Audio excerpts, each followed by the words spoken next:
the day we met. Your eyes are blue. Selam dostlar. Bugün sizlerle kartop kraxmalı және sunun ерекше eksperiment жасаймыз. Ол үшін 2-ге 3 қатынасында аламыз. Яғни егер су 200 грамм болса, крахмал 300 грамм аламыз. Ал кеттік.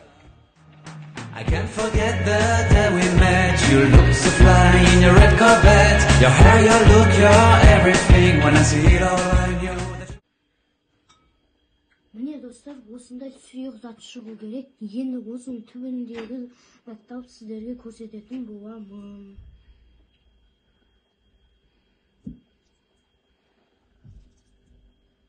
Міне осылай бет мышыстақ. Нандуат жіберсек еріп кетеді. Менің шали жасағым келеді, бірақ оны бет жіберсек еріп кетеді. Сол үшін оны жасай алмаймыз.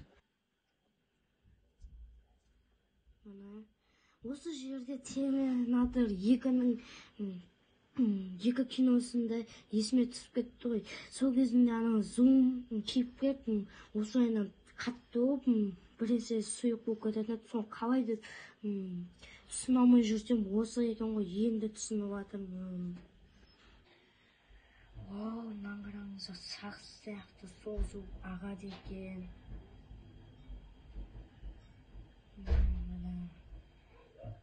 Енді осының не үшін осындай болатынын түсіндірейін. Мәселенің бәрі оның тұтқырлығында.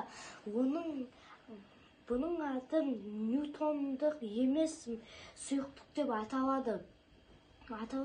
Ол өзінің тұтқырлығының арқасында қаттыдан сұйыққа оңай өтіп кете алады. Сонымен қатар оның тұтқырлығы жылдамдыққа да байланысты.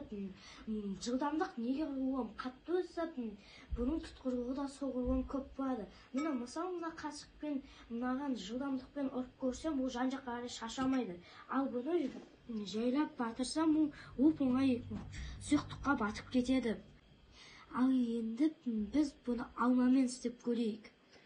Ал енді біздің алмамыз мұнау. Бұны жай батырсақ, бұл сұйықтыққа батып кетеді. Ал бұны біз жоғардан лақтырсақ, қандай болады екен? Дыбысын көрдіңіздер ме? Қатты, үйтіп жан-жаққа қарай мүлде шашылмады.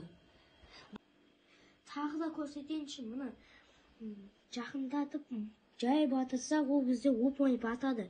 Ал бұны біз жоғарыдан жібере салсақ, ол сұйықтыққа батады, бірақ ол жан-жаққа қарай шашыламайды.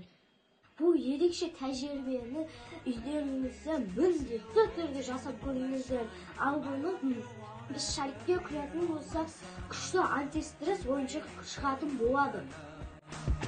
Been waiting for you, my love. Head over heels, I'm blinded by what I feel. My love is forever yours. Вау, мынаны қараңыздар, қандай күшті антистресс шықты. Бұның міндетті түрде жасап көріңіздер бұл антистрессті. Өйткені бұл сіздер қолыңызды рахаттандырып, миыңызды тыныштандырып қалады.